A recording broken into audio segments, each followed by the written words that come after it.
¿Cómo lograban alimentar aldeas enteras sin herramientas modernas, sin electricidad, y con jornadas que parecían eternas? Los campesinos medievales vivían rodeados de desafíos, pero aún así cultivaban más alimentos que nunca. No usaban magia. Usaban inteligencia, cooperación y una conexión con la tierra que hoy hemos olvidado. Este no es un cuento de hadas. Es la historia real de cómo, con menos recursos, lograron más. Y sus secretos podrían enseñarnos más de lo que imaginas.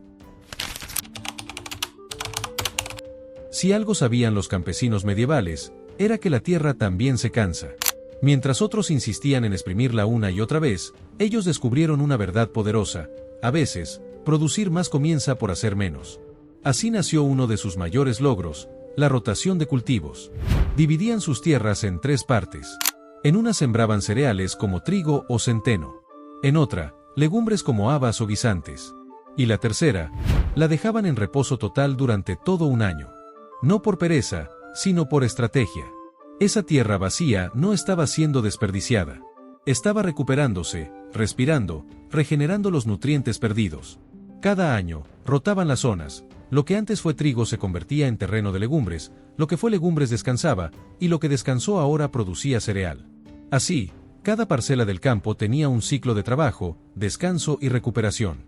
Un sistema tan simple que parecía magia. Pero no era magia, era inteligencia aplicada a la supervivencia. Este método traía múltiples beneficios. Prevenía plagas y enfermedades que se aferran a cultivos repetidos. Fortalecía el suelo sin necesidad de fertilizantes artificiales. Y lo más importante, aumentaba el rendimiento. Los estudios históricos indican que esta práctica elevó la producción de alimentos entre un 20% y un 30%. En una época donde una mala cosecha podía significar el hambre, este pequeño cambio hizo una gran diferencia. No fue una moda. Fue una revolución silenciosa que transformó aldeas enteras. Y todo gracias a una idea que hoy sigue vigente: si cuidas la tierra cuida de ti. Porque incluso en tiempos oscuros, el conocimiento compartido fue la mejor herramienta que tuvieron para sobrevivir.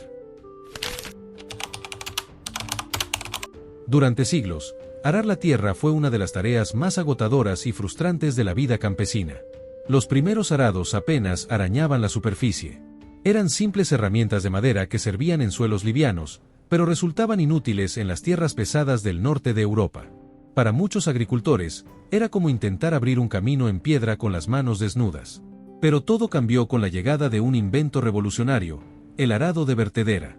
No era solo una mejora técnica, era una transformación radical.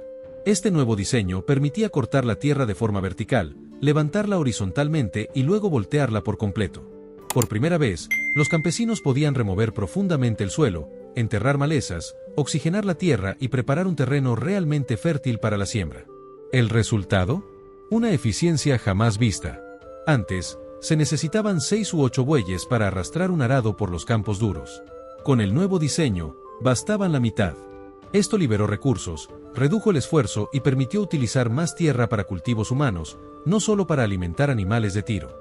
El impacto fue tan grande que muchos pueblos comenzaron a compartir un solo arado entre varias familias, organizando turnos y fortaleciendo la cooperación local.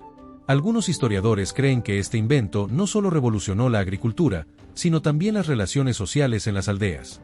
El arado de vertedera no era barato, ni fácil de construir. Requería herreros capacitados y materiales costosos. Pero su valor superaba con creces su precio. Porque no solo ahorraba tiempo, multiplicaba resultados. Y en una época donde el hambre siempre acechaba, eso lo convertía en algo más que una herramienta. Era esperanza. Era progreso. Era el primer paso hacia una nueva forma de vivir del campo.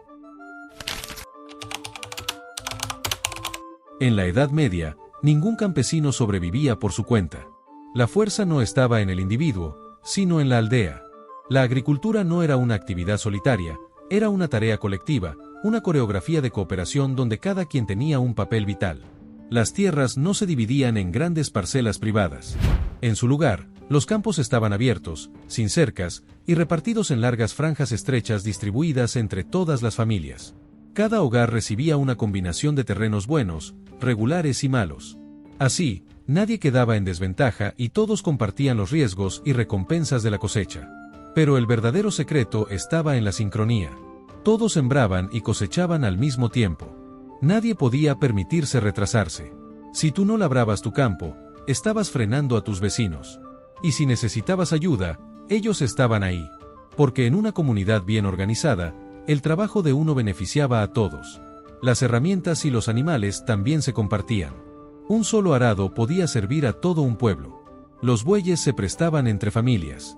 Las jornadas de siembra, cosecha o deshieve se realizaban en grupo, donde todos colaboraban sin esperar recompensa inmediata.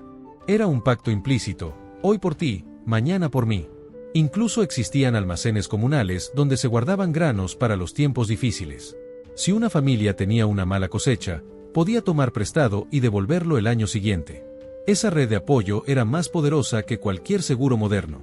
Esta estructura comunitaria no solo protegía del hambre, también fortalecía los lazos sociales, creaba un sentido de pertenencia y forjaba un sistema donde nadie quedaba atrás. En un mundo sin garantías, el mejor escudo contra la miseria era simple: la aldea unida. Mucho antes de que existieran los pesticidas industriales, los campesinos medievales ya tenían sus propios soldados en la guerra contra las plagas. No eran químicos, eran gallinas. Y no venían en frascos, venían con pico, patas y una misión: devorar todo bicho que amenazara la cosecha. Las dejaban andar libres por los campos antes de sembrar y después de cosechar. Allí, sin que nadie les diera órdenes, se encargaban de eliminar larvas, insectos y semillas de maleza con una eficiencia que sorprendía. Una sola gallina podía comerse cientos de bichos al día. Multiplica eso por una pequeña bandada, y tienes una defensa natural imposible de superar. Pero las gallinas no estaban solas. Patos y gansos también tenían sus talentos. Los patos eran expertos en buscar babosas y caracoles, mientras que los gansos actuaban como jardineros que se alimentaban de las malas hierbas sin dañar los cultivos principales. Cada ave tenía un papel asignado por la naturaleza y los campesinos supieron aprovecharlo. Además, practicaban la siembra estratégica. Plantaban cebollas, ajos y puerros entre los cultivos para repeler insectos con su olor fuerte. Y rodeaban sus jardines con flores que atraían insectos beneficiosos como mariquitas o avispas cazadoras, que mantenían a raya a los invasores más peligrosos. Incluso el simple acto de rotar los cultivos cada año ayudaba a interrumpir el ciclo de reproducción de muchas plagas. Lo que una vez fue un festín para escarabajos, al año siguiente era un terreno poco atractivo. Estas soluciones no requerían tecnología. Solo requerían observación, paciencia y respeto por el equilibrio natural. Sin saberlo, los campesinos medievales estaban aplicando principios de agricultura ecológica siglos antes de que tuviera un nombre. Y todo empezó con un puñado de aves y una mirada atenta al comportamiento de la tierra. Si algo temía un campesino medieval, más que la lluvia en mal momento o una plaga de insectos, era la aparición constante de malas hierbas. Estas invasoras robaban nutrientes, asfixiaban los cultivos y convertían el trabajo de meses en un fracaso. Y sin herbicidas ni maquinaria, eliminarlas era una batalla que se libraba con ingenio y mucha determinación. La primera estrategia era simple pero poderosa: plantar muy juntas las semillas. Al dejar poco espacio entre los cultivos, la luz del sol apenas llegaba al suelo, lo que dificultaba el crecimiento de las malas hierbas. Como en un mercado abarrotado, si no hay espacio, nadie más entra. También desarrollaron herramientas específicas para el combate.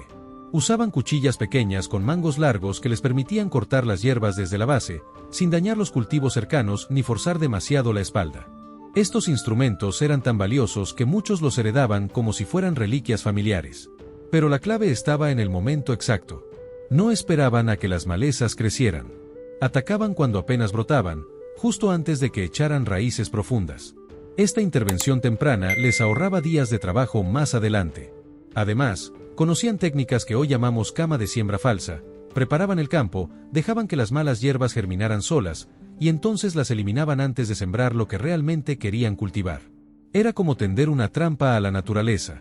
Cuando la carga era demasiada para un solo campesino, la comunidad entera intervenía. Jornadas colectivas de deshieve permitían limpiar campos enteros en un solo día. Porque sabían que luchar contra la maleza no era solo cuestión de fuerza. Era cuestión de estrategia, sincronización y apoyo mutuo. Una guerra silenciosa que se ganaba en equipo, raíz por raíz. Ningún enemigo era tan impredecible como el clima. Una tormenta repentina, una helada fuera de temporada o una sequía prolongada podían destruir en horas lo que había tomado meses construir. Y a diferencia de las plagas o las malezas, el clima no podía ser combatido. Solo podía ser anticipado, adaptado o soportado. Los campesinos medievales no contaban con pronósticos, satélites ni seguros agrícolas. Pero sí tenían memoria colectiva. Aprendieron a no depender de un solo cultivo, diversificando su producción cada temporada. En lugar de poner toda su esperanza en el trigo, sembraban cebada, centeno, habas, lentejas y más. Cada planta reaccionaba distinto a las condiciones climáticas. Así, si una fallaba, otra sobrevivía. También distribuían sus cultivos en zonas diferentes del territorio, sabiendo que una zona baja podía inundarse mientras una ladera más alta quedaba a salvo. Era como colocar apuestas en varios frentes, aumentando las posibilidades de que al menos una cosecha prosperara. Otra estrategia clave era escalonar el tiempo de siembra. No plantaban todo el mismo día. Espaciaban sus cultivos en semanas. Si una helada arruinaba los primeros brotes, los siguientes aún tenían oportunidad. Además, diseñaban sistemas de drenaje para los periodos lluviosos y campos elevados para evitar inundaciones. En regiones más secas, idearon métodos para canalizar agua de ríos y mantener la humedad en el suelo. Y como si fueran meteorólogos sin tecnología, observaban el comportamiento de animales, el color del cielo o el florecimiento de ciertas plantas para intuir lo que venía. Eran lectores atentos del lenguaje de la naturaleza. Porque el clima no se puede controlar. Pero se puede respetar, estudiar y, sobre todo, prepararse para él. Esa era su filosofía, esperar lo mejor, pero estar listos para lo peor. En el mundo medieval, cultivar era solo la mitad del desafío. El verdadero triunfo estaba en lograr que esa comida durara semanas, meses o incluso hasta la siguiente cosecha. Porque sin refrigeradores, envases sellados ni conservantes, todo podía echarse a perder en cuestión de días. Y cuando eso pasaba, el hambre no tardaba en llegar. Por eso los campesinos desarrollaron un verdadero arte, la conservación sin tecnología. Cada alimento tenía su propio método, basado en observación, ingenio y siglos de prueba y error. Las hortalizas de raíz, como nabos o zanahorias, se enterraban en fosas aisladas del frío y del calor, manteniéndolas frescas durante meses. Estas despensas subterráneas protegían los alimentos del clima y de los animales, y eran un recurso vital para sobrevivir el invierno. Los granos, en cambio, debían mantenerse secos a toda costa. Por eso se almacenaban en estructuras elevadas con buena ventilación, lo suficientemente altas como para evitar roedores y lo bastante resistentes como para protegerlos de la humedad. Con el cuidado adecuado, podían durar hasta 2 o 3 años. La carne era otro desafío. Se conservaba con sal, un recurso tan valioso que incluso se usaba como forma de pago. Al salar la carne y almacenarla correctamente, se prevenía la descomposición durante largos periodos. También se practicaba el ahumado, que no solo alargaba la vida útil del alimento, sino que mejoraba su sabor. Los excedentes de leche se transformaban en queso, y muchas verduras se fermentaban para conservar sus propiedades nutritivas. Nada se desperdiciaba. Cada técnica era una herramienta contra el tiempo. Porque en la Edad Media, no bastaba con tener que comer hoy. Había que asegurarse de que también hubiera algo para mañana. Y esa lucha silenciosa contra la descomposición era tan vital como la siembra misma. Hoy, tenemos supermercados llenos, apps que entregan comida en minutos y máquinas que hacen casi todo el trabajo. Pero durante siglos, cada alimento era el resultado de lucha, ingenio y comunidad. Los campesinos medievales no eran simples trabajadores del campo. Eran estrategas, observadores del clima, químicos naturales, arquitectos de la tierra y, sobre todo, sobrevivientes. Sin saberlo, construyeron un sistema sostenible, eficiente y profundamente humano. No por moda, sino por necesidad. Y quizás, en un mundo que corre tan rápido, valga la pena detenernos y preguntarnos: ¿estamos realmente tan lejos de sus problemas? ¿O simplemente olvidamos sus soluciones? Su historia no es solo pasado. Es un espejo. Y si alguna vez nos toca empezar de nuevo, su legado podría ser la guía que tanto necesitaremos. Si esta historia te sorprendió, te inspiró o te hizo ver el pasado con nuevos ojos, suscríbete al canal, porque aún quedan muchos secretos por redescubrir. El conocimiento antiguo no está muerto. Solo espera que alguien vuelva a escucharlo.